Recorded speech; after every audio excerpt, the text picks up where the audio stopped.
Hi నేను మీ బంగారంపల్లి village boy. సరిగ్గా చూడండి ఒకసారి. అంటే ఎప్పుడూ రైలు ఫ్రై చేసుకుంటాం, కానీ ఈ రోజు ఏం చేస్తున్నాం అంటే మనం అంటే రైలు ఫ్రై చేసుకుంటే బాగానే ఉంటాయి, బాగోవని కాదు, కానీ కాల్చుకొని తిందాం అని చెప్పేసి సరిగ్గా చూడండి. కట్టెల రైలు అంటారు దీన్ని. చాలా బాగుంటాయి అనమాట. ఆల్రెడీ 2000 రూపాయలు కొన్నాం అయితే. సరిగ్గా చూడండి ఒకసారి. రైలు తింటే ఉంటాయండి, మర్చిపోతే అంత టేస్ట్ ఉంటాయి. అదట్లా ఒకసారి సరిగ్గా చూడండి. ఇంకా రైలు కూడా చాలా కొన్నాను ఇంకానా.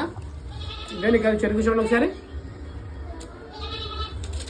సరిగ్గా ఇప్పుడు ఈ రైలు మనం ఏం చేస్తున్నామంటే కాల్చుకుంటాం, అంటే నిప్పుల మీద కాల్చుతాం అనమాట. సరిగ్గా చూడండి, నిప్పుల మీద కాల్చి అవి తింటే ఉంటుందంటే సామిరంగా మామూలు ఉండదండి, మత్తిపోతే. ఈ రైలు కోసం ఎంతోమంది ఆస్తులు అమ్ముకున్నారు, చూస్తున్నారా? అటువంటి రైలు ఇవి అనమాట. అది సముద్రపు అయ్యే. మీరు ఎవరికైనా కావాలనుకున్నా సరే మా నెంబర్ కాంటాక్ట్ అవ్వచ్చు. ఇలాంటి మరిన్ని వీడియోలు మన ఛానల్ వస్తాయి కాబట్టి చూసి వదులుకుంటా. లైక్ చేయండి, షేర్ చేయండి, బెల్ ఐకాన్ టైప్ చేయండి, సపోర్ట్ చేయడం మాత్రం మర్చిపోకండి. ఓకేనా? Bye friends.